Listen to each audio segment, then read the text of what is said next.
السلام علیکم ورحمۃ اللہ وبرکاتہ۔ اعوذ باللہ من الشیطان الرجیم، بسم اللہ الرحمن الرحیم۔ رب اشرح لی صدری ویسر لی امری واحلل عقدۃ من لسانی یفقہوا قولی واجعل لی وزیرا من اہلی اشدد به ازری واشرکہ فی امری کئی نسبحک کثیرا ونذکرک کثیرا انک کنت بنا بصیرا۔ آمین۔ آج ہم 29واں پارہ اگلا جو نصف ہے وہ پڑھیں گے، اس میں سے ہم پوائنٹس دیکھیں گے اور ساتھ 30واں پارہ بھی مکمل کرنے کی کوشش کریں گے۔ اعوذ باللہ من الشیطان الرجیم، بسم اللہ الرحمن الرحیم۔ قل اوحی الی انہ استمع نفر من الجن فقالوا انا سمعنا قرآنا عجبا۔ سورۃ الجن سے یہاں سٹارٹ ہو رہا ہے، اگلا جو نصف ہے وہ سورۃ الجن سے شروع ہو رہا ہے۔ اس میں جنوں کے قرآن سننے کا ذکر ہے، اور پھر انہوں نے سنا، اس کا اثر لیا، اور پھر اس کے بعد ان کو قبول اسلام کیا۔ انہوں نے سارا اس کے اوپر بتایا گیا کہ اے نبی کہو میری طرف وہی بھیجی گئی ہے کہ جنوں کے ایک گروہ نے غور سے سنا۔ اور اس کا مطلب ہے کہ جس وقت جن جو تھے نا، اس وقت نبی صلی اللہ علیہ وسلم کو نظر نہیں آ رہے تھے، اور آپ صلی اللہ علیہ وسلم کو یہ معلوم نہ تھا کہ وہ قرآن سن رہے ہیں، بلکہ بعد میں وحی کے ذریعے سے اللہ تعالیٰ نے آپ کو اس واقعہ کی خبر دی۔ اور انہوں نے سنا، انہوں نے کیا کہا کہ ہم نے ایک بڑا عجیب قرآن سنا ہے جو راہ راست کی طرف رہنمائی کرتا ہے، اس لیے ہم اس پر ایمان لے آئے، اور اب ہم ہرگز اپنے رب کے ساتھ کسی کو شریک نہیں کریں گے۔ اور پھر اس کے بعد انہوں نے کہا، یعنی ان ساری باتیں پھر آگے سے ترتیب سے بیان کی گئی کہ کس طرح انہوں نے ہر چیز کو سمجھ لیا، اس کا اثر لیا، پھر انہوں نے جا کے یعنی اس کو اثر لیا، اور صرف اثر نہیں لیا، پھر اسلام قبول کر لیا، اور پھر انہوں نے جا کے اپنی جو قوم تھی اس کے پاس گئے، اپنے جنوں کے پاس، اور جا کے ان کو بھی تبلیغ کی۔ آیت نمبر 13 تک جنوں کی تبلیغ ہی ہے۔ اس کے بعد فرمایا گیا کہ اے نبی کہو مجھ پر یہ وحی بھی کی گئی ہے کہ لوگ اگر راہ راست پر ثابت قدمی سے چلتے تو ہم انہیں خوب سیراب کرتے تاکہ اس نعمت سے ان کی آزمائش کریں، اور جو اپنے رب کے ذکر سے منہ موڑے گا، یعنی دین پر جو ثابت قدمی ہے نا، وہ رحمت کا باعث ہوتی ہے، اور یہ کہ جو اپنے رب کے ذکر سے منہ موڑے گا اس کا رب اسے سخت عذاب میں مبتلا کرے گا، اور یہ کہ مسجدیں اللہ کے لیے ہیں، لہٰذا ان میں اللہ کے ساتھ کسی کو نہ پکارو، اور یہ کہ جب اللہ کا بندہ اس کو پکارنے کے لیے کھڑا ہوا تو لوگ اس پر ٹوٹ پڑنے کے لیے تیار ہو گئے، یعنی نبی اکرم صلی اللہ علیہ وآلہ وسلم۔ پھر سورہ مزمل ہے۔ بسم اللہ الرحمن الرحیم، یا ایہا المزمل قم اللیل الا قلیلا نصفہ او انقص منہ قلیلا او زد علیہ ورتل القرآن ترتیلا۔ اس میں نبی اکرم صلی اللہ علیہ وآلہ وسلم کو اہم جو مشن تھا ان کا، اس کی تیاری کی تلقین کی جا رہی ہے، اور کہا جا رہا ہے کہ یا ایہا المزمل، اے اوڑھ لپیٹ کر سونے والے، رات کو نماز میں کھڑے رہا کرو۔ یعنی سب سے پہلے کیا چیز ہے کہ نماز میں کھڑے رہا کرو، مگر کم، آدھی رات یا اس سے کچھ کم کر لو، یا اس سے کچھ زیادہ بڑھا دو۔ یعنی اللہ نے جس کام کے لیے نبی اکرم صلی اللہ علیہ وسلم کو مبعوث کیا تھا، اپوائنٹ کیا تھا، اللہ کے دین کا کام، اللہ کے نظام کو قائم کرنے کا کام، تو وہ کام اس بات کا مقتضی تھا، یہ تقاضا کرتا تھا کہ یہ والے کام کیے جائیں۔ اس میں سب سے پہلا کام کیا ہے؟ رات کو نماز میں کھڑے ہونا، یعنی قیام اللیل، یعنی بہت ضروری ہے۔ جو دین کا کام کے لیے اٹھے، دعویٰ کرے، اس کا 5 نمازوں کے ساتھ ساتھ ایک اور نماز یعنی تہجد، اور اللہ کے سامنے اکیلے کھڑے ہونا، یعنی اس وقت جب سب سوئے ہوں، اور وہ جو تعلق ہے نا، وہ داعی دین کے لیے بہت ضروری ہے۔ اور پھر فرمایا اور قرآن کو خوب ٹھہر ٹھہر کر پڑھو، اور قرآن دوسرا کام کیا ہے کہ قرآن کو کیسے پڑھنا ہے؟ ٹھہر ٹھہر کر، سمجھ سوچ کر۔ ہم تم پر ایک بھاری کلام نازل کرنے والے ہیں۔ اور پھر فرمایا در حقیقت رات کا اٹھنا نفس پر قابو پانے کے لیے بہت کارگر ہے اور قرآن پڑھنے کے لیے زیادہ موزوں ہے، یعنی کیونکہ دین کا جو کام ہے نا یہ آسان نہیں ہے، اس کے لیے اپنے نفس پہ بڑا قابو ہونا ضروری ہے۔ کیونکہ تو اس کے لیے کیا ضروری ہے؟ اس نفس پہ قابو پانے کے لیے رات کا اٹھنا جو ہے نا بہت کارگر ہے۔ کیونکہ دیکھیں رات کو کون اٹھے گا اپنے نیند کو توڑ کے؟ تہجد کا مطلب یہی ہے کہ نیند کو توڑنا، نیند کو توڑ کے اللہ کے سامنے کھڑے ہونا۔ تو رات کو کون اٹھے گا؟ کیا عام بندہ اٹھ سکتا ہے کوئی؟ ہاں، جس کو ہمیں اپنی ضرورتیں ہوں، ہم نے کچھ اللہ سے مانگنا ہو تو وہ ایک الگ بات ہے، اس کے لیے تو ہر کوئی اٹھ جاتا ہے۔ پھر جب بڑی بے چینی لگی ہو نا، جب کچھ سمجھ نہ آ رہی ہو کہ یہ مسئلہ میرا کیسے حل ہوگا، پریشانی دور نہ ہو رہی ہو، یا کوئی بیماری آ جائے، یا کوئی اور تکلیف آ جائے، یا دل کسی کی وجہ سے ٹوٹ جائے، دل جو ہے وہ پریشان ہو بہت زیادہ، تو پھر تو انسان اٹھ ہی جاتا ہے، ہر کوئی اٹھ جاتا ہے۔ لیکن جب اللہ کے دین کا کام کرنا ہے نا، تو پھر رات کا جو اٹھنا ہے نا وہ وہی اٹھے گا کہ جس کو واقعی لگتا ہے کہ اس کو اللہ سے وہ مانگے گا، اس وقت اٹھ کے استعانت مانگے گا، مدد طلب کرے گا۔ اور پھر یہ کہ رات کا اٹھنا جو ہے نا نفس پر قابو پانے کے لیے بڑا کارگر ہے، اور قرآن ٹھیک پڑھنے کے لیے زیادہ موزوں ہے۔ اور پھر فرمایا کہ اپنے رب کے نام کا ذکر کیا کرو اور سب سے کٹ کر اسی کے ہو رہو۔ اور پھر فرمایا کہ لہٰذا اسی کو اپنا وکیل بنا لو، یعنی وہی کارساز ہے۔ اور پھر فرمایا کہ جو باتیں لوگ بنا رہے ہیں ان پر صبر کرو۔ جب اللہ کے دین کے کام کے لیے نکلیں گے تو لوگ باتیں بھی بنائیں گے، اور پھر اس کیا کرو؟ صبر کرو اور شرافت کے ساتھ ان سے الگ ہو جاؤ، اور ان جھٹلانے والے خوشحال لوگوں سے نمٹنے کا کام تو مجھ پر چھوڑ دو، انہیں ذرا کچھ دیر اسی حالت میں رہنے دو، پھر ہمارے پاس ان کے لیے بھاری بیڑیاں ہیں، بھڑکتی ہوئی آگ ہے، اور حلق میں پھنسنے والا کھانا اور دردناک عذاب ہے۔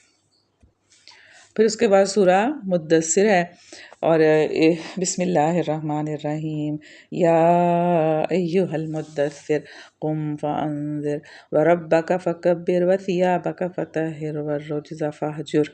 یہ جو یہ ہے نا ولا تمنن تستکثر ولربک فاصبر، یہ 7 آیات ہیں جو یہ دوسری وحی ہے۔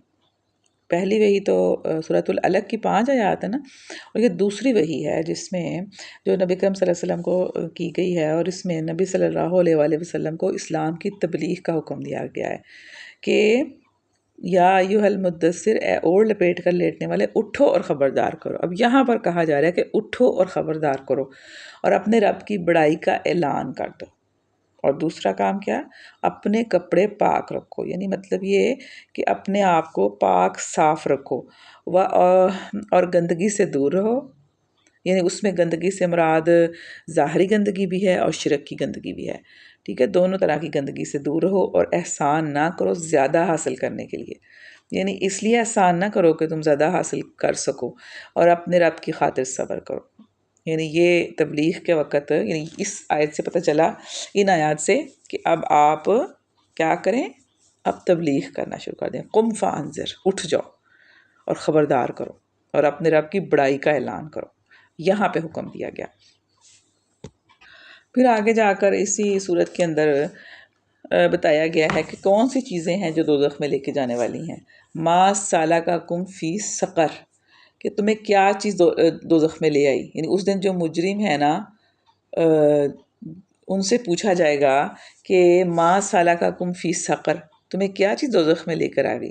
قالوا لم نک من المصلین، پہلی بات کہ ہم نماز نہیں پڑھتے تھے، ٹھیک ہے؟ ہم نماز پڑھنے والوں میں سے نہیں تھے۔ وَلَمْ نَكُ نُطْعِمُ الْمِسْكِينَ، اور ہم مسکین کو کھانا نہیں کھلاتے تھے، اور ہم حق کے خلاف باتیں کرنے والوں کے ساتھ ہم بھی باتیں بنانے لگتے تھے، یہ تیسری چیز ہے۔ اور چوتھا، روز جزا کو جھوٹ قرار دیتے تھے۔ یہ چیزیں تھیں جس کی وجہ سے ہم دوزخ میں آ گئے۔ استغفر اللہ۔ پھر سورہ قیامہ ہے، اس میں شروع میں ہی فرمایا کہ نہیں، میں قسم کھاتا ہوں قیامت کے دن کی، نہیں سے شروع ہو رہا ہے، نہیں میں قسم کھاتا ہوں قیامت کے دن کی، اور نہیں میں قسم کھاتا ہوں ملامت کرنے والے نفس کی۔ کس بات پہ قسم کھاتے ہیں کہ انسان یہ سمجھ رہا ہے کہ ہم اس کی ہڈیوں کو جمع نہ کر سکیں گے؟ کیوں نہیں، ہم تو اس کی انگلیوں کی پور پور تک ٹھیک بنا دینے پر قادر ہیں، مگر انسان چاہتا یہ ہے کہ آگے بھی بدعمالیاں کرتا رہے۔ کس بات پہ قسم کھائی جا رہی ہے کہ کیا انسان یہ سمجھ رہا ہے کہ ہم اس کی ہڈیاں جمع نہ کر سکیں گے؟ اچھا، اب قسم کس چیز کی کھائی جا رہی ہے؟ ملامت کرنے والے نفس کی۔ اچھا، نفس جو ہے نا اس کی 3 طرح کی اقسام ہیں۔ ایک تو ہوتا ہے نفس امارہ، یہ الف کے ساتھ ہے، یہ عین کے ساتھ نہیں ہے، امارہ، اور یہ برائیوں پر اکساتا ہے، ٹھیک ہے، یہ برا ہے نفس کہ جو ہر وقت غلط کام پہ اکساتا رہتا ہے، کوئی نہ کوئی دماغ میں چیز ڈالتا رہتا ہے کہ یہ کر لو وہ کر لو، ٹھیک ہے۔ اور دوسرا ہے لوامہ، یہ لوامہ جو ہے نا یہ غلط کام کرنے یا غلط سوچنے پر نادم ہوتا ہے، یہ کوئی غلط ارادہ کرنے پر اس کو افسوس ہوتا ہے کہ یعنی ملامت کرنے والا نا، یہ لوامہ جو ہے نا ملامت کرنے والے سے ہے، یعنی اس کو ضمیر بھی کہہ سکتے ہیں، عرف عام میں ہم اس کو کہتے ہیں ضمیر، اس کا ضمیر مر گیا ہے یا اس کا ضمیر مر چکے ہیں یا ضمیر سویا ہوا ہے کہتے ہیں نا، یہ وہ والا لوامہ جو ہے نا وہ والا نفس ہے کہ جو اگر جاگتا ہے تو انسان اگر جاگتا ہو زندہ ہو تو پھر وہ انسان جب کوئی غلط کام کرتا ہے یا غلط ارادہ کرتا ہے یا غلط سوچ اس کے دماغ میں آتی ہے تو وہ اس کو ملامت کرتا ہے، کہتا ہے کہ تم نے کس طرح کی بات کی ہے یا کس طرح کا تم نے سوچا یا تم نے کیا ارادہ کیا یا تم نے کتنا غلط کام کیا۔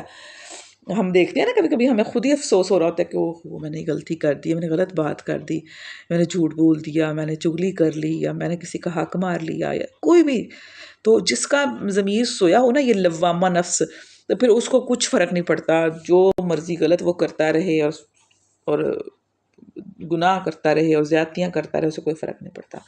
اور تیسرا جو نفس ہے وہ نفس مطمئنہ ہے، یہ سب سے زیادہ پسند کیا جانے والا نفس، یعنی وہ نفس ہے جو صحیح راہ اختیار کرنے اور غلط راہ چھوڑنے پر مطمئن ہوتا ہے، یعنی اس کو اطمینان ہو جاتا ہے کہ ہاں میں نے صحیح راستہ اختیار کر لیا، غلط راستہ چھوڑ دیا۔ تو یہاں پر نفس لوامہ کی قسم کھائی گئی ہے اس بات پر کہ کیا انسان یہ سمجھتا ہے کہ ہم اس کو بنا نہیں سکیں گے، اس کی ہڈیوں کو جمع نہیں کر سکیں گے، ہم تو اس کی پور پور بنا دینے پہ بھی قادر ہیں، اللہ چاہے تو دوبارہ اس کی ہر چیز جو ہے دوبارہ سے بنا دیں۔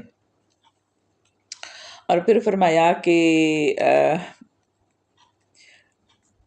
ہرگز نہیں، اصل بات یہ ہے کہ تم لوگ جلدی حاصل ہونے والی چیز یعنی دنیا سے محبت رکھتے ہو اور آخرت کو چھوڑ دیتے ہو، یعنی یہاں پر مرض کی جو اصل جڑ ہے نا وہ بتا دی گئی ہے کہ تم لوگوں کو کیا مسئلہ ہے جو تم لوگ اپنے رب کی اطاعت نہیں کرتے، اس کی بات نہیں مانتے، اس کی وجہ کیا ہے کہ تم لوگوں کو دنیا سے محبت ہے، تم لوگ جلدی حاصل ہونے والی چیز یعنی دنیا سے محبت رکھتے ہو، یعنی اس کی خاطر ہے تمہارا سارا جینا مرنا، تمہاری ساری ایفرٹس، تمہاری ساری کوششیں، تمہاری ساری تگ و دو اسی کے لیے ہے، اور آخرت کو چھوڑ دیتے ہو، آخرت کو دیکھی جائے گی جب آئے گی، پتہ نہیں کب آنی ہے، یہی سوچتے ہیں نا ہم کہ پتہ نہیں کب آنی ہے آخرت، اب میں آخرت کے لیے دنیا خراب کر دوں، اب آخرت کے لیے اپنے رشتہ داروں کو اپنے پیاروں کو ناراض کر دوں، اب میں آخرت کی خاطر اپنے نفس کی خواہشات کو کچل دوں، اب جیوں بھی نہ مرضی سے، یہی چیزیں ہوتی ہیں نا، ہم یہی سوچتے ہیں نا، تو پھر یہ اصل بیماری ہے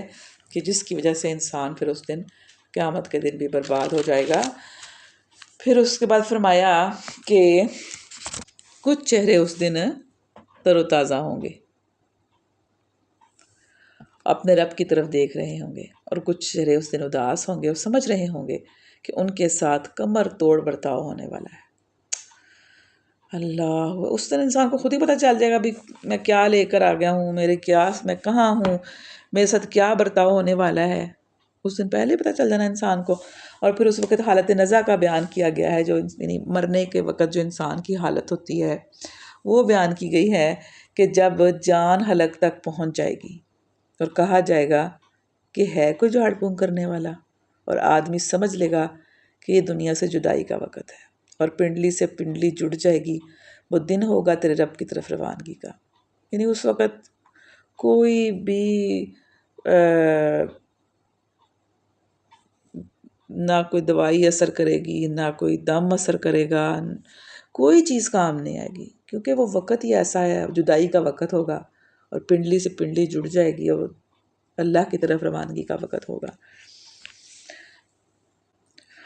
پھر فرمایا سورہ دہر شروع ہو جاتی ہے کہ اس میں فرمایا کہ حل اتی علی الانسان حین من الدہر، کہ کیا انسان پر لامتناہی ہی زمانے کا ایک وقت ایسا بھی گزرا ہے کہ جب وہ کوئی قابل ذکر چیز نہ تھا.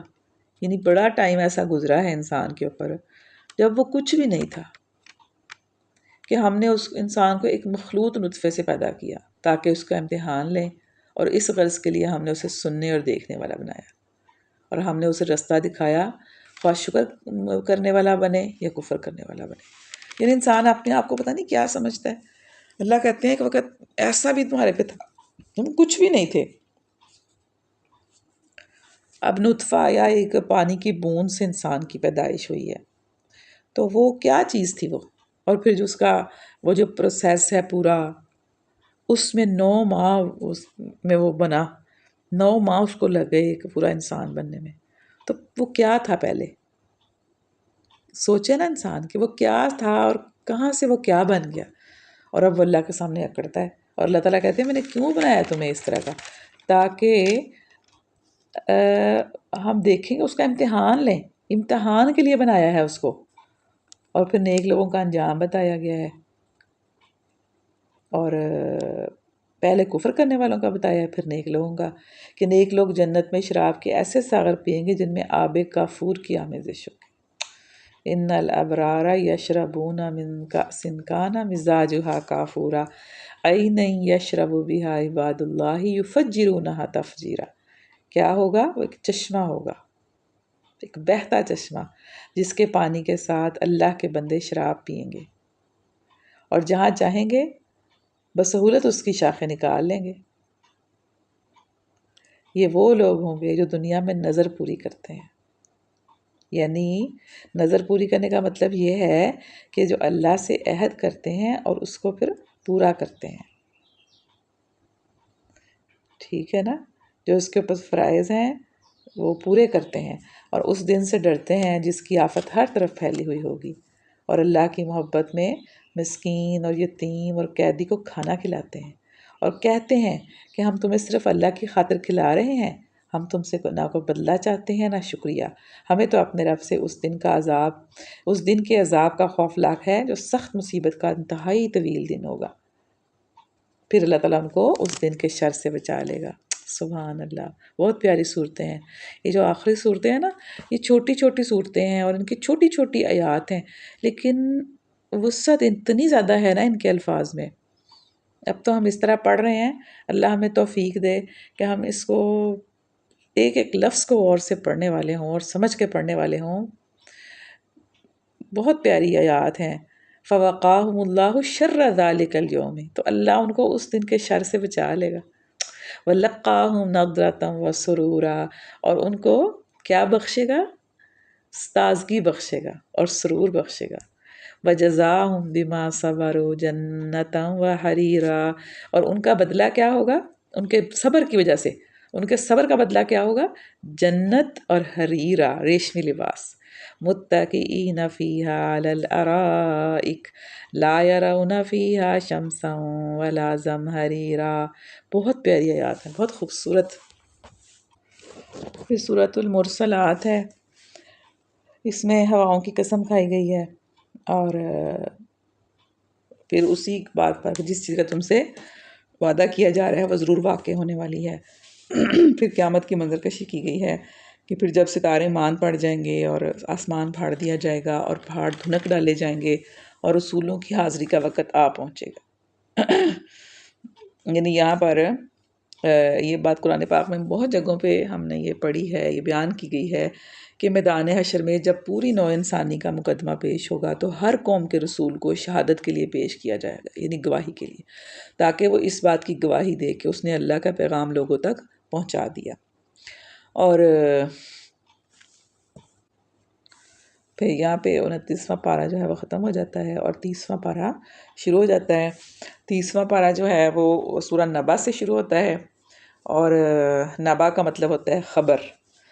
تو اسی چیز کے بارے میں، یعنی قیامت کے بارے میں لوگوں کی جو چہم گوئیاں تھیں ان کا ذکر کیا جا رہا ہے، کہ لوگ کہتے ہیں کہ اس بڑی خبر کے بارے میں، یعنی قیامت کے بارے میں مختلف قسم کی چیز مہیا کرنے میں لگے ہوئے ہیں۔ تو پھر اس میں بھی بہت ساری اللہ کی نشانیاں بتائی گئی ہیں، پہاڑ، فرش، زمین کو فرش بنایا، پہاڑوں کو میخوں کی طرح گاڑ دیا، عورتوں اور مردوں کے جوڑے بنائے، نیند کو سکون کا باعث بنایا، رات کو پردہ پوش بنایا، آسمان بنائے، سورج بنایا، بادلوں سے بارش برسائی، اور پھر فرمایا جا رہا ہے کہ در حقیقت جہنم ایک گھات ہے۔ یعنی گھات کا مطلب ہے کہ یہاں یعنی وہ جگہ ہوتی ہے گھات جس کو شکار پھانسنے کے لیے بنائی جاتی ہے، تو تاکہ وہ بے خبری کی حالت میں آئے اور اچانک اس میں پھنس جائے۔ تو جہنم کے لیے یہ لفظ اس لیے استعمال کیا گیا ہے کہ اللہ کے باغی یا اللہ کے نافرمان جو ہیں وہ اس سے بے خوف ہو کر دنیا میں یہ سمجھتے ہیں کہ اچھل کود کرتے پھر رہے ہیں، اور یہ سمجھتے ہیں کہ خدا کی خدائی ان کے لیے ایک کھلی آماج کا ہے، اور یہاں کسی پکڑ کا خطرہ نہیں ہے، یعنی کوئی پکڑے گا نہیں ان کو، کوئی پوچھے گا نہیں۔ تو لیکن جہنم ان کے لیے ایک ایسی چھپی ہوئی گھات ہے جس میں وہ یکایک پھنس جائیں گے اور بس پھنس کر ہی رہ جائیں گے۔ یعنی یہاں پر ان جہنم کانت مرصادا للطاغین مآبا، تو پھر وہ اسی میں پڑے رہیں گے، مدتوں پڑے رہیں گے۔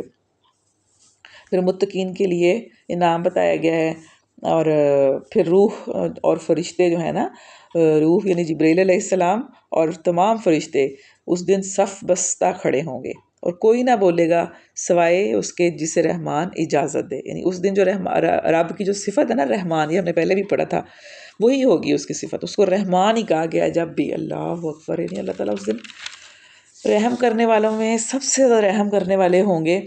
اور پھر سورۃ النازعات شروع ہو جاتی ہے، اس میں فرشتوں کی قسم کھائی گئی ہے، اور جان کے یعنی کون سے فرشتوں کی قسم کھائی گئی ہے؟ جان نکالنے والے، ٹھیک ہے، جو جان نکالتے ہیں، اور ان کی کہ جو احکام الہی کو ماننے کے لیے، اس کو پورا کرنے کے لیے، حکم بجا لانے کے لیے سبقت کرتے ہیں، دوڑتے پھر رہے ہیں۔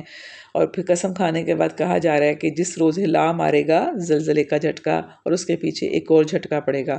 یعنی یہ ساری جو صورتیں ہیں نا، ان میں قیامت کا منظر، قیامت کے بارے میں، جنت، دوزخ، چھوٹی چھوٹی آیات، چھوٹی چھوٹی باتوں میں بہت گہرے گہرے معنی بیان کیے گئے ہیں۔ اور پھر اس میں آگے جا کے بتایا گیا کہ جس روز انسان اپنا سب کیا دھرا یاد کرے گا، یعنی وہ ہنگامہ عظیم برپا ہوگا، تو انسان اپنا کیا دھرا یاد کرے گا، اور ہر دیکھنے والے کے سامنے دوزخ کھول کر رکھ دی جائے گی۔ تو جس نے سرکشی کی تھی اور دنیا کی زندگی کو ترجیح دی تھی، دوزخ ہی اس کا ٹھکانہ ہوگی۔ یعنی جہنم کس کا ٹھکانہ ہے؟ جس نے سرکشی کی، اللہ کے آگے اس کی بات نہیں مانی، سرکشی کی، اور دنیا کی زندگی کو ترجیح دی۔ بس یہ دنیا کی زندگی کو ترجیح دینا جو ہے نا، یہ بڑا مسئلے کا باعث بن جائے گا قیامت کے دن۔ اور پھر جس نے اپنے رب کے سامنے کھڑے ہونے کا خوف کیا اور نفس کو بری خواہشات سے باز رکھا، جنت اس کا ٹھکانہ ہوگی۔ یعنی دو چیزیں بتا دی گئی ہیں، ایک جہنم ہے، ایک جنت ہے، اور یہ بتا دیا گیا کہ جنت کس کے لیے ہے اور جہنم کس کے لیے۔ جنت اس کے لیے جس نے اپنے رب کے سامنے کھڑے ہونے کا خوف کیا، اور اس خوف کی وجہ سے پھر اس نے اپنے اعمال کو ظاہر درست کر لیا، تو اور پھر نفس کو بری خواہشات سے باز رکھا، تو جنت اس کا ٹھکانہ ہوگی۔ پھر اس کے بعد سورہ عبس ہے، اور حضرت یہ جو سورہ عبس ہے یہ حضرت ابن مکتوم سے بے رخی پر یہ آیات نازل ہوئی۔ حضرت ابن مکتوم جو تھے وہ حضرت خدیجہ کے پھوپھی زاد بھائی تھے اور نبینا تھے، اور ان کے بارے میں یہ آیات نازل ہوئی ہیں۔ بسم اللہ الرحمن الرحیم، عبس وتولی ان جاءہ الاعمی وما یدریک لعلہ یزکی۔ عبس وتولی، تر شروع ہوا اور بے رخی برتی، کس بات پر؟ ان جاءہ الاعمی، کہ اس کے پاس اندھا آ گیا۔ اچھا، کس نے بے رخی برتی تھی؟ کون تو شروع ہوا تھا؟ نبی صلی اللہ علیہ وسلم۔ اصل میں ان کو یہ تھا کہ نبی صلی اللہ علیہ وسلم نا اس وقت کفار مکہ کے بڑے بڑے سرداروں کو دین اسلام کی دعوت دینے میں مشغول تھے، کہ اتنے میں یہ نابینا حاضر ہوئے اور انہوں نے کچھ سوالات کرنے چاہے، تو حضور صلی اللہ علیہ وسلم کو اس موقع پر ان کی یہ مداخلت ناگوار گزری۔ ان کو اصل میں نبی صلی اللہ علیہ وسلم کو یہ تھا نا کہ جو بڑے بڑے سردار بیٹھے ہیں یہ میری بات سن لیں، یہ سمجھ لیں، یہ ایمان لے آئیں، کیونکہ آپ کو پتہ ہے نا جب کسی بھی چیز کو جب بڑے لوگ مانتے ہیں نا، جن کے پاس طاقت پاور ہوتی ہے، تو چھوٹے جو لوگ ہوتے ہیں، جو ذرا کم حیثیت طبقہ ہوتا ہے، وہ پھر جلدی سے ایکسیپٹ کر لیتا ہے اس بات کو، کہ وہ سمجھتے ہیں کہ ہاں انہوں نے قبول کر لیا یہ بات، تو یہ تو بالکل ٹھیک بات ہوگی، تو چھوٹے موٹے لوگ تو پھر ویسے ہی اس کو فالو کرنے لگ جاتے ہیں۔ تو یہاں پر نبی صلی اللہ علیہ وسلم کے اصل میں ان کو یہی تھا ان کے دل میں نا، کہ جو بڑے بڑے لوگ بیٹھے ہیں، سردار ہیں نا، تو یہ میری بات سن لیں۔ اور جب وہ آئے، حضرت ابن مکتوم آئے، تو نبی صلی اللہ علیہ وسلم کو تھوڑا سا اچھا نہیں لگا، جیسے کہ مداخلت کرنا ان کا، بیچ میں آنا۔ تو اس بات پر اللہ تعالیٰ نے پھر کیا کیا، آیات نازل کر دی کہ عبس وتولی ان جاءہ الاعمی وما یدریک لعلہ یزکی، اور تمہیں کیا خبر شاید کہ وہ سدھر جائے، یعنی وہ نصیحت حاصل کر لے، او یذکر فتنفعہ الذکری، اور نصیحت کرنا اس کے لیے نافع ہو۔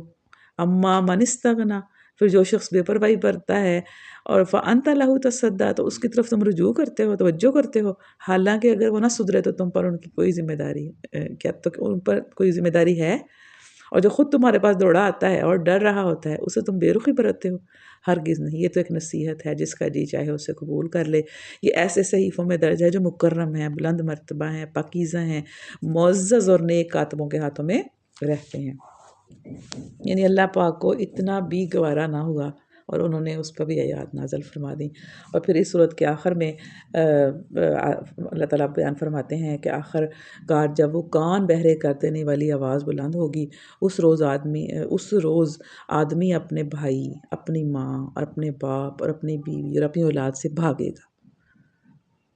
یعنی انسان جن رشتوں کے لیے اپنا ایمان داؤ پہ لگا دیتا ہے نا دنیا کے اندر، سب کچھ قربان کرنے کے لیے تیار ہوتا ہے ان رشتوں کی خاطر، اس دن یہ حقیقت ہے کہ پھر ہر انسان بھاگے گا، ہر انسان اپنے باپ سے، اپنے بھائی سے، اپنی ماں سے، اپنی بیوی سے، اپنی اولاد سے بھاگے گا، ہر انسان۔ ان میں سے ہر شخص پر اس دن ایسا وقت آ پڑے گا کہ اسے اپنے سوا کسی کا ہوش نہ ہوگا۔ پھر کچھ چہرے اس روز تمک رہے ہوں گے، حشاش بشاش خرم ہوں گے، اور کچھ چہروں پر اس روز خاک اڑ رہی ہوگی اور کلمس چھائی ہوئی ہوگی، یہی کافر و فاجر لوگ ہیں۔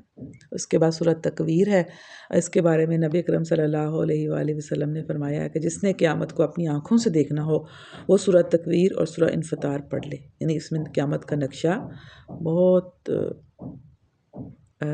ڈیٹیل سے بیان کیا گیا ہے۔ بسم اللہ الرحمن الرحیم۔ اذا الشمس کورت، جب سورج لپیٹ دیا جائے گا، وَإِذَا النُّجُومُ انکدرت، اور جب تارے بکھر جائیں گے، وَإِذَا الْجِبَالُ سُيِّرَتْ، اور جب پہاڑ چلائے جائیں گے، یعنی پہاڑ چلنے شروع ہو جائیں گے، اور 10 مہینے کی اونٹنیاں حاملہ اونٹنیاں اپنے حال پر چھوڑ دی جائیں گی۔ یعنی وہ جو اونٹنی ہوتی ہے نا، اور خاص طور پہ جو حاملہ ہو، تو اس کی تو عربوں کے نزدیک بہت زیادہ اہمیت ہے۔ آپ اس طرح سمجھ لیں کہ اگر سب سے کوئی اچھی گاڑی جو آج کل ہو نا، آپ اس کو لے لیں، وہ اس سے بھی بلکہ ان کو اچھی چیز وہ لگتی تھی، اس کا اتنا زیادہ وہ خیال کرتے تھے، تو اس کے بارے میں کہا کہ وہ بھی چھوڑ دی جائیں گی، ان کی بھی پرواہ نہیں ہوگی۔ اور جب جنگلی جانور سمیٹ کر اکٹھے کر دیے جائیں گے، جب سمندر بھڑکا دیے جائیں گے، جب جانوں جسموں سے جوڑ دی جائیں گی، جب زندہ گاڑی ہوئی لڑکی سے پوچھا جائے گا کہ وہ کس قصور میں ماری گئی، اور جب اعمال نامے کھولے جائیں گے، اور جب آسمان کا پردہ ہٹا دیا جائے گا، جب جہنم دہکائی جائے گی، اور جب جنت قریب لے آئی جائے گی، اس وقت ہر شخص معلوم ہو جائے گا وہ کیا لے کر آیا ہے۔ پھر سورہ انفطار ہے، اس میں بھی شروع میں اسی طرح نقشہ کھینچا گیا ہے کہ جب آسمان پھٹ جائے گا، جب تارے بکھر جائیں گے، جب سمندر پھاڑ دیے جائیں گے، جب قبریں کھول دی جائیں گی، اس وقت ہر شخص کو اس کا اگلا پچھلا معلوم ہو جائے گا۔ اور پھر اللہ تعالیٰ فرمایا کہ اے انسان، تجھے کس چیز نے اپنے رب کریم کے بارے میں دھوکے میں ڈال دیا ہے؟ تو جس نے تجھے پیدا کیا، تجھے نک سک سے درست کیا، تجھے متناسب بنایا، جس صورت میں چاہا تجھ کو جوڑ کر تیار کر دیا۔ ہرگز نہیں، بلکہ اصل بات یہ ہے کہ تم لوگ روز جزا کو جھٹلاتے ہو۔ اور پھر فرمایا سورۃ المطففین ہے، اس میں ڈنڈی مارنے والوں کا انجام بتایا گیا ہے کہ ویل للمطففین، تباہی ہے ڈنڈی مارنے والوں کے لیے، یعنی بے ایمانی کرنے والوں کے لیے، ناپ تول میں کمی کرنے والوں کے لیے۔ ان کا حال یہ ہے کہ جب لوگوں سے لیتے ہیں تو پورا پورا لیتے ہیں، اور جب ان کو ناپ یا تول کر دیتے ہیں تو انہیں گھاٹا دیتے ہیں۔ اچھا، اس میں صرف یہی چیزیں ہی نہیں ہیں، اس میں ہر چیز ہی آ جاتی ہے۔ حقوق کا بھی آپ دیکھ لیں کہ کچھ لوگوں کو نا اپنے حق لینے کا پتہ ہوتا ہے، صرف مطلب ہر بندہ کہتا ہے میرا حق دو مجھے۔ اچھا، دوسروں کا حق جو دینا ہے آپ نے، اس کی نہیں پرواہ، ہے نا. یہاں پر یہ بھی وہ بھی اس کے اندر ہی آ جاتا ہے. اور پھر ناپ تول میں کمی کرنا بھی اس کے اندر آ جاتا ہے. اور ہر کمی جو انسان کرتا ہے ہر کمی اس کے اندر آ جاتی ہے. مطلب جہاں جہاں انسان کمی کرتا ہے وہ بھی اس کے اندر آ جاتی ہے. تو ایسے لوگوں کے لیے کیا ہے؟ تباہی ہے. اور پھر فرمایا گیا ہے کہ ہرگز نہیں، یقیناً بدکاروں کا نامہ اعمال قید خانے کے دفتر میں ہے. یعنی اس کو کیا کہا گیا ہے؟ سجین. کلا ان کتاب الفجار لفی سجین. سجین کیا ہے؟ قید خانے کا دفتر ہے. یعنی جو بدکار لوگ ہیں ان کا نامہ اعمال سجین میں ہوگا. وما ادراک ما سجین، اور تم کیا جانو کہ سجین کیا ہے؟ کتاب مرقوم، ایک لکھی ہوئی کتاب ہے، رقم کی ہوئی. اور پھر تباہی ہے اس دن جھٹلانے والوں کے لیے. اور پھر فرمایا کہ آیت نمبر 18 میں ہے کہ کلا انا کتاب الابراری لفی علیین. اب جو نیک لوگ ہیں ان کا نامہ اعمال کہاں ہوگا؟ علیین میں ہوگا. وما ادراک ما علیون، اور تم کیا جانو گے یہ علیون یا علیین کیا ہے؟ کتاب مرقوم، یہ کتاب ہے لکھی ہوئی، رقم کی ہوئی. یشہدہ المقربون، اس کی نگہداشت مقرب فرشتے کرتے ہیں. یہ بلند پایا کتاب ہے، ٹھیک ہے نا. علیون جو ہے وہ کیا ہے؟ بلند پایا ہے. علیین، علیون، تو یہ بلند پایا کتاب ہے. یعنی اور اس کی جو حفاظت کون کرتے ہیں؟ نگہداشت مقرب فرشتے کر رہے ہیں.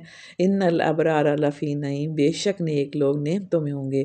علی الارائک ینظرون، اونچی مسندوں پر بیٹھے نظارے کر رہے ہوں گے. تعرف فی وجوہہم نضرۃ النعیم، اور تم لوگ ان کے چہروں سے ان کی خوشحالی کی رونق محسوس کرو گے. پھر وہ یسقون من رحیق مختوم، وہ پلائے جائیں گے ایک شراب، ختامہ مسک. یہ رحیق مختوم اس کا نام ہے، رحیق مختوم. تو وہ کیا ہوگی؟ ختامہ مسک. اس کی جو مہر ہوگی نا وہ مسک کی ہوگی، خوشبو کی ہوگی. ٹھیک ہے. وفی ذالک فلیتنافس المتنافسون، اور اس میں سبقت لے جانے والوں کو، بازی لے جانے والے کو ایک دوسرے پر اس میں بازی لے جانی چاہیے. یعنی جو مقابلہ کرنا ہے نا کسی چیز میں، تو کس میں کرو؟ اس کو حاصل کرنے کے لیے مقابلہ کرو، باقی سارے مقابلے چھوڑ دو. بہت پیاری آیات ہیں. اور پھر اس کے بعد مجرموں کا رویہ بتایا گیا کہ مجرم لوگ دنیا میں ایمان لانے والوں کا مذاق اڑاتے تھے. جی.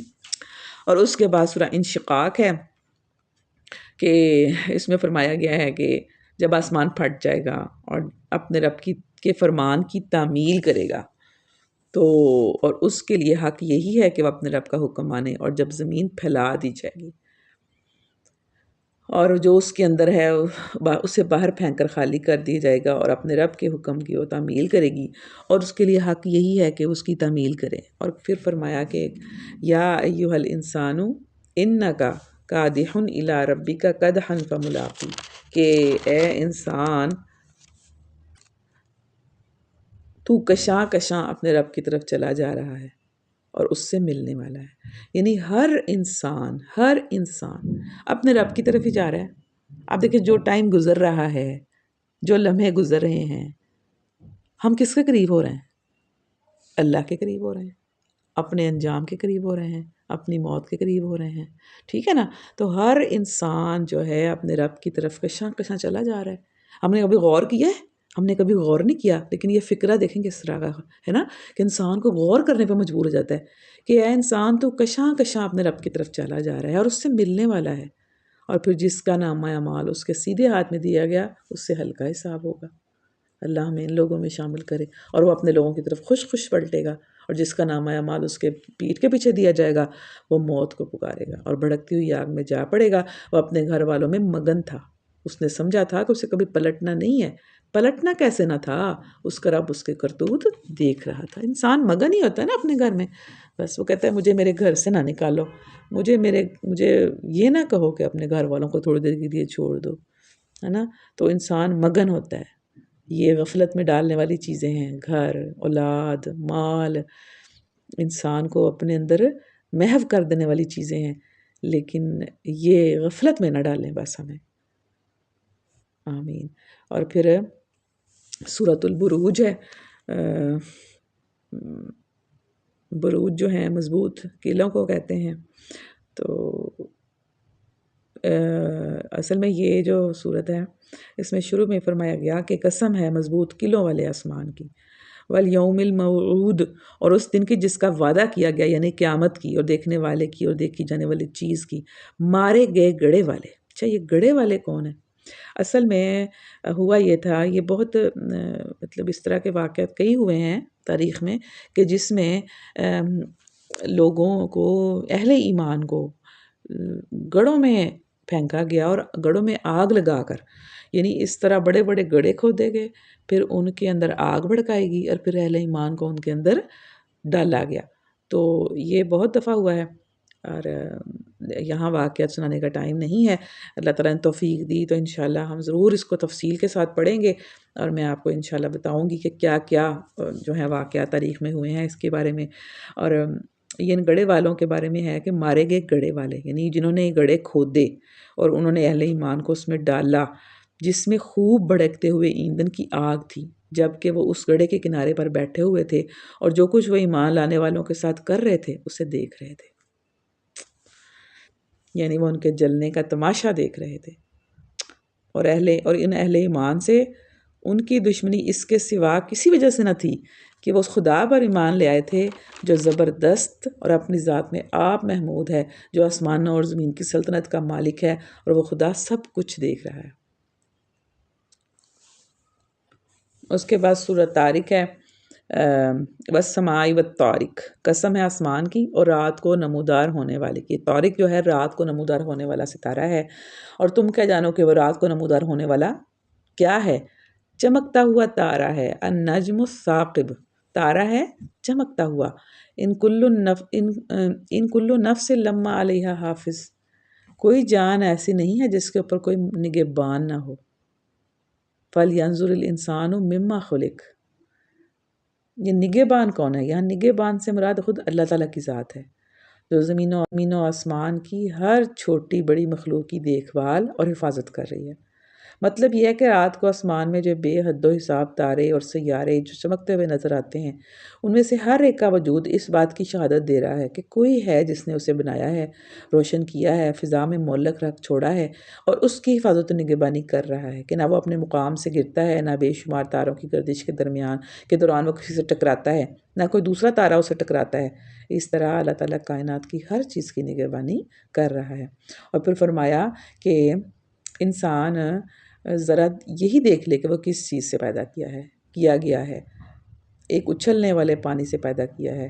اور پھر فرمایا کہ اس روز یعنی قیامت کے دن پوشیدہ اسرار کی جانچ پڑتال ہوگی.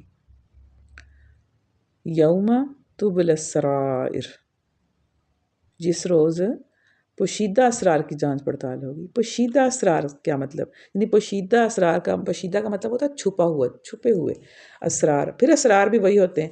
پوشیدہ اسرار سے مراد ہر شخص کے وہ اعمال بھی ہیں جو دنیا میں ایک راز بن کر رہ گئے، اور وہ معاملات بھی ہیں جو اپنی ظاہری صورت میں تو دنیا کے سامنے آئے، مگر ان کے پیچھے جو نیتیں، جو اغراض تھیں، جو خواہشات کام کر رہی تھیں، ان کا حال لوگوں سے چھپا رہ گیا. یہ اس دن سب ظاہر ہو جائے گا. ہم جو دنیا میں کرتے ہیں، بعض اوقات ہم ظاہری طور پہ کچھ اور کر رہے ہوتے ہیں، ظاہری طور پر ہم لوگوں کے سامنے کچھ اور پریٹینڈ کرتے ہیں، اور ان کے سامنے ہم کچھ اور بتا رہے ہوتے ہیں کر کے کہ ہم یہ ہیں، لیکن پیچھے سے ہم اور ہوتے ہیں، اندر سے ہم کچھ اور ہوتے ہیں. تو اس دن سب ظاہر ہو جائے گا. یعنی بعض اوقات ایسا بھی ہوتا ہے کہ ہم جو دل میں ہمارے ہوتا ہے نا، وہ اس کو لوگ سمجھتے نہیں ہیں. ایسا بھی تو ہوتا ہے نا بعض اوقات کہ ہمارا دل میں جو ہوتا ہے لوگ اس کو سمجھ نہیں رہے ہوتے اور ہمیں کچھ اور سمجھتے ہیں، حالانکہ ہم چاہتے یہ ہیں کہ جو ہمارے دل میں ہے وہ سمجھا جائے، لیکن کوئی نہیں سمجھتا. تو اس دن وہ بھی سارا کچھ سامنے آ جائے گا، سب پتہ چل جائے گا کون کس نیت سے، کن غرضوں کے ساتھ، کن محرکات کے تحت زندگی گزار رہا تھا، کیا کیا وہ کرتا رہا، وہ سب اس دن واضح ہو جائے گا. اس کے بعد سورۃ الاعلیٰ ہے، بہت پیاری آیات ہے. سبح اسم ربک الاعلیٰ، اے نبی اپنے رب کے برتر کی نام کی تسبیح کرو، جس نے پیدا کیا اور تناسب قائم کیا، جس نے تقدیر بنائی پھر راہ دکھائی. اور پھر فرمایا کہ نصیحت کون قبول کرتا ہے، لہٰذا نصیحت کرو. اگر نصیحت نافع ہو تو جو شخص ڈرتا ہے نا وہ نصیحت قبول کرے گا. دیکھیں آپ کہ نصیحت کون قبول کرتا ہے؟ جو ڈرتا ہے، جس کو کسی کا ڈر ہوتا ہے، جس کا دل نرم ہوتا ہے، وہی نصیحت قبول کرتا ہے. ورنہ جو ڈھیٹ ہے، جس کا دل سخت ہو گیا ہوا ہے، وہ نصیحت قبول نہیں کرے گا. پھر فلاح پا گیا وہ جس نے پاکیزگی اختیار کی اور اپنے رب کا نام یاد کیا، پھر نماز پڑھی. مگر تم لوگ دنیا کی زندگی کو ترجیح دیتے ہو، حالانکہ آخرت بہتر ہے اور باقی رہنے والی ہے. پھر سورۃ الغاشیہ ہے. غاشیہ مطلب ہے چھا جانے والی. حل اتاک حدیث الغاشیہ، کیا تمہارے پاس وہ چھا جانے والی کی جو آفت ہے اس کی خبر پہنچی ہے؟ وجوہ یومئذ خاشیہ، اس دن کچھ چہرے ڈرے ہوئے ہوں گے. عاملۃ ناصبہ، سخت مشقت کر رہے ہوں گے. اور تسلا نارن حامیہ، شدید آگ میں جھلس رہے ہوں گے. تسقا من عین آنیہ، کھولتے ہوئے چشمے کا پانی انہیں پینے کو دیا جائے گا. استغفر اللہ. اور ان کے لیے خاردار سوکھی گھاس کے سوا کوئی کھانا نہ ہوگا جو نہ موٹا کرے گا نہ بھوک مٹائے گا. اور پھر کچھ چہرے اس روز برونق ہوں گے، واہ، اپنی کارگزاری پر خوش ہوں گے. وجوہ یومئذ ناعمہ لسعیہا راضیہ فی جنت عالیہ، بلند مقام جنتوں میں ہوں گے. لا تسمع فیہا لاغیہ، اس میں وہ کوئی بیہودہ بات نہ سنیں گے. یہ بھی جنت کی بہت بڑی نعمت ہے جس کا بار بار ذکر آتا ہے قرآن پاک میں، خاص طور پہ 30ویں پارے میں، کہ لا تسمع فیہا لاغیہ، اس میں وہ کوئی بیہودہ بات نہ سنیں گے. فیہا عین جاریہ، اس میں چشمے ہوں گے جاری اور بہت پیاری بہت پیاری. فیہا سرر مرفوعہ، اس میں اونچی مسندیں ہوں گی اور ساغر رکھے ہوئے ہوں گے. گاؤں تک کے کتاریں ہوں گی، نفیس فرش بچھے ہوئے ہوں گے. سبحان اللہ. اللہ ہمیں بھی یہ نعمتیں نصیب فرمائے، آمین. آخرت میں بسم اللہ الرحمن. اس کے بعد سورہ فجر ہے. 10 راتوں کی قسم کھائی گئی ہے، والفجر، فجر کی، اور 10 راتوں کی. یہ 10 راتوں کون کون سی ہیں؟ یہ آخری راتیں رمضان کی جو ہوتی ہیں وہ بھی ہیں، مفسرین نے کہا ہے، اور ذی الحج کی پہلی 10 راتیں بھی ہیں. ان راتوں کی قسم کھائی گئی ہے. اور پھر فرمایا ہے کہ جب انسان کا حال بتایا گیا ہے آخر میں، کہ انسان کا یہ حال ہے کہ جب اس کا رب اس کو آزمائش میں ڈالتا ہے اور اسے عزت دیتا ہے اور نعمت دیتا ہے تو وہ کہتا ہے کہ میرے رب نے مجھے عزت دار بنایا. ٹھیک ہے نا، حالانکہ بھی اس کی اللہ کی آزمائش ہی ہوتی ہے، عزت دینا اور نعمت دینا. اور جب وہ اس کو آزمائش ڈالتا ہے دوسرے طریقے سے کہ اس کا رزق اس پر تنگ کر دیتا ہے تو وہ کہتا ہے کہ میرے رب نے مجھے ذلیل کر دیا. یہی ہے ہمارا رویے، یعنی آزمائش کو ہم آزمائش نہیں سمجھتے. اور اس کی جو آخری آیت ہے بہت پیاری ہے، یا ایتھا النفس المطمئنہ ارجعی الی ربک راضیۃ مرضیہ فادخلی فی عبادی وادخلی جنتی. بہت پیاری پکار ہے. اللہ ہمیں ان لوگوں میں شامل کر دے جن کو یہ پکار دی جائے گی کہ اے نفس مطمئن، اے نفس مطمئنہ، چل اپنے رب کی طرف اس حال میں کہ تو اپنے انجام سے خوش اور اپنے رب کے نزدیک پسندیدہ ہے. شامل ہو جا میرے بندوں میں اور داخل ہو جا میری جنت میں، آمین. اس کے بعد سورۃ البلد ہے. اللہ فرماتے ہیں کہ لَقَدْ خَلَقْنَا الْإِنسَانَ فِي كَبَدٍ، قسمیں کھائی گئی ہیں، شہر کی قسم کھائی، یعنی مکہ کی قسم کھائی گئی ہے. اور کیا کہا گیا ہے؟ لَقَدْ خَلَقْنَا الْإِنسَانَ فِي كَبَدٍ، کہ ہم نے انسان کو مشقت میں پیدا کیا ہے. یعنی آپ دیکھیں کہ انسان دنیا میں پیدا ہوتا ہے اور مرتا ہے جب تک، تو اس کی زندگی ایک مشقت کی زندگی ہے. اور پھر یہ بھی ہے کہ انسان کو دنیا میں مزے کرنے کے لیے نہیں بنایا، ٹھیک ہے نا، چین کی بنسری بجانے کے لیے نہیں، بلکہ محنت، مشقت اور سختیاں جھیلنے کے لیے بنایا ہے. پھر سورہ شمس ہے کہ اس میں بھی قسمیں کھائی گئی ہیں. اور کیا فرمایا گیا کہ اور زمین کی اور اس ذات کی قسم جس نے اسے بچھایا، اور نفس انسانی کی اور اس ذات کی قسم جس نے اسے ہموار کیا. پھر اس کی بدی اور اس کی پرہیزگاری اس پر الہام کر دی. یعنی ہر انسان کی جو بدی ہے نا اور اس کی جو پرہیزگاری ہے وہ اس کو الہام کر دی ہوئی ہے. یعنی ہر انسان کو اس کے 2 مطلب ہیں. ایک یہ کہ اس کے اندر اللہ تعالیٰ نے نیک بدی دونوں کے رجحانات اور میلانات رکھ دیے ہیں، اور دوسرے یہ کہ ہر انسان کے لاشعور میں اللہ تعالیٰ نے یہ تصورات ودیت کر دی ہیں کہ اخلاق میں کوئی چیز بھلائی ہے اور کوئی چیز برائی ہے. اور پھر فلاح پا گیا وہ جس نے نفس کا تزکیہ کیا. یعنی فلاح پانے والے کون لوگ ہیں؟ جنہوں نے نفس کا تزکیہ کیا، اس کی پاکیزگی، اس کو پاک کرنے کے لیے، اس کے اندر بھلائیوں میں ترقی دینے کے لیے کوشش کی، یہ تزکیہ ہے۔ اور پھر فرمایا اور نامراد ہوا جس نے اس کو دبایا۔ دبانے کے معنی یہ ہے کہ آدمی اپنے نفس کے برے رجحانات کو ابھار کر اچھے رجحانات کو دبا دے، یہ دبانا ہے۔ یعنی جس نے نفس کا تزکیہ کیا، اس کو برائیوں سے پاک کیا، بھلائیوں کو ترقی دینے کی کوشش کی، اور وہ کامیاب ہو گیا، ٹھیک ہے۔ اور وہ ناکام کون ہے؟ کہ جس نے اپنے نفس کے اندر جو برے رجحانات تھے نا، ان کو ابھارا اور اچھے رجحانات کو دبا دیا۔ پھر سورۃ اللیل ہے۔ اللہ فرماتے ہیں کہ جس نے اللہ کی راہ میں مال دیا اور اللہ کی نافرمانی سے پرہیز کیا اور بھلائی کو سچ مانا، اس کو ہم کیا کریں گے؟ آسان راستے کی طرف سہولت دیں گے۔ اور جس نے بخل کیا، اپنے خدا سے بے نیازی برتی اور بھلائی کو جھٹلایا، اس کو ہم سخت راستے کے لیے سہولت دیں گے۔ استغفر اللہ۔ آسان راستے کا مطلب یہ ہے، یعنی اس راستے پر چلنا اس کے لیے آسان کر دیں گے۔ آپ دیکھیں کہ جو انسان صحیح راستے میں چلنا شروع کر دیتا ہے نا، اللہ کے راستے میں، اللہ اس کے لیے وہاں پہ آسانی کر دیتے ہیں، ٹھیک ہے نا۔ اور جو غلط راستے پہ چلتا ہے، اللہ اس کے لیے وہاں پہ آسانی کر دیتے ہیں، ٹھیک ہے۔ راستہ ہم نے خود چوز کرنا ہے، اور آسانی دینے والا پھر اللہ تعالیٰ ہے۔ پھر سورۃ ضحیٰ ہے، اس میں نبی صلی اللہ علیہ وسلم کو حوصلہ دیا جا رہا ہے، آزمائش کے بعد ذہنی سکون کا وعدہ کیا جا رہا ہے کہ قسم ہے روز روشن کی اور رات کی جب وہ سکون کے ساتھ طاری ہو جائے، تمہارے رب نے تم کو ہرگز نہیں چھوڑا، نہ وہ ناراض ہوا۔ پھر فرمایا کہ وہ تمہیں اتنا دے گا کہ تم خوش ہو جاؤ گے۔ اور پھر آخر میں فرمایا کہ یتیم پر سختی نہ کرو، سائل کو نہ جھڑکو، اور اپنے رب کی نعمت کا اظہار کرو۔ پھر سورہ علم نشرہ ہے، اس میں عظمت رسول ہے اور اللہ تعالیٰ کی غیر معمولی عطا کا ذکر ہے کہ پھر رنج اور غم، فکر جو ان کو اپنی قوم کو دیکھ کر لاحق ہو رہا تھا، اس بوجھ کو اتارنے کا اور اس کو ہلکا کرنے کا وعدہ ہے۔ اور پھر یہ کہ ان مع العسر یسرا، 2 دفعہ کہا، فإن مع العسر یسرا، ان مع العسر یسرا، بے شک تنگی کے ساتھ فراخی ہے، بے شک تنگی کے ساتھ فراخی ہے، یعنی ہر مشکل کے بعد آسانی ہے۔ اور پھر سورہ 3 ہے، اس کے بعد سورۃ العلق ہے۔ سورۃ العلق میں پہلی جو 5 آیات ہیں وہ پہلی وحی ہے جو نازل ہوئی، اور اس میں اقرا کا حکم ہے کہ اقرا پڑھ، بسم ربک الذی خلق، اپنے رب کے بابرکت نام سے جس نے تجھ کو پیدا کیا۔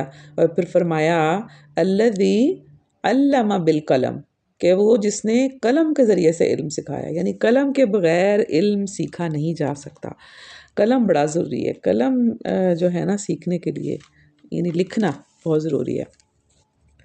اس کے بعد سورۃ القدر ہے کہ ہم نے اس قرآن کو شب قدر میں نازل فرمایا، اور تم کیا جانو کہ وہ شب قدر کیا ہے، 1000 مہینوں سے بہتر ہے، اور اس میں روح الامین اور فرشتے اپنے رب کے حکم سے کہ اذن سے ہر حکم لے کر اترتے ہیں۔ یہ رات سراسر سلامتی ہے طلوع فجر تک، یعنی یہ رمضان کی آخری جو 10 راتیں ہیں ان میں سے جو طاق راتیں ہیں ان میں ان کو تلاش کرنے کا حکم ہے۔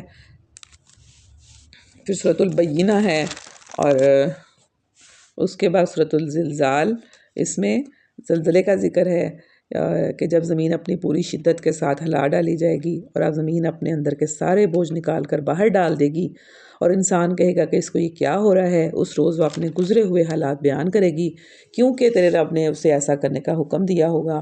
اس روز لوگ متفرق حالت میں پلٹیں گے تاکہ ان کے اعمال ان کو دکھائے جائیں، پھر جس نے ذرہ برابر نیکی کی ہوگی وہ اس کو دیکھ لے گا، اور جس نے ذرہ برابر برائی کی ہوگی وہ اس کو دیکھ لے گا۔ یعنی قیامت کا زلزلہ کا ذکر ہے کہ جو قیامت ہے وہ زلزلے سے ہی شروع ہوگی، اور وہی زلزلہ جو ہے وہ ساری ہر چیز کو تہو بالا کر کے رکھ دے گا، اور سارا کچھ برابر کر دیا جائے گا، اور زمین جو ہے وہ سیدھی کر دی جائے گی، اور سارے پھر اس میں اٹھا کر کھڑے ہو جائیں گے، حشر کا میدان بن جائے گا۔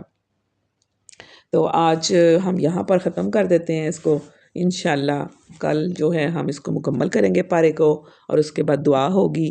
اللہ تعالی ہم سب کو توفیق دے کہ جو لوگ آن سائٹ انشاءاللہ دعا ہوگی، اور انشاءاللہ کوشش کروں گی کہ اس کی جو ہے ریکارڈنگ وہ بھی انشاءاللہ میں یوٹیوب پہ ڈال دوں. تو لیکن آن سائٹ جو ہے وہ ضرور جو لوگ یہاں پر موجود ہیں میرے قریب رہتے ہیں ہمارے، وہ آن سائٹ اس کو لیں. ٹھیک ہے، مل کے دعا کریں گے انشاءاللہ. اللہ تعالیٰ ہم سب کو کی دعائیں قبول فرمائے، ہمارا پڑھنا سننا قبول کرے اور ہمیں عمل کرنے کی توفیق دے، ہمیں کلام پاک سے ہدایت عطا فرمائے. آمین یا رب العالمین. ربنا تقبل منا انك انت السميع العليم وتب علينا انك انت التواب الرحيم وصلى الله تعالى على خير خلقه محمد وآله وصحبه اجمعین برحمتك یا ارحم الراحمین. السلام علیکم ورحمۃ اللہ وبرکاتہ.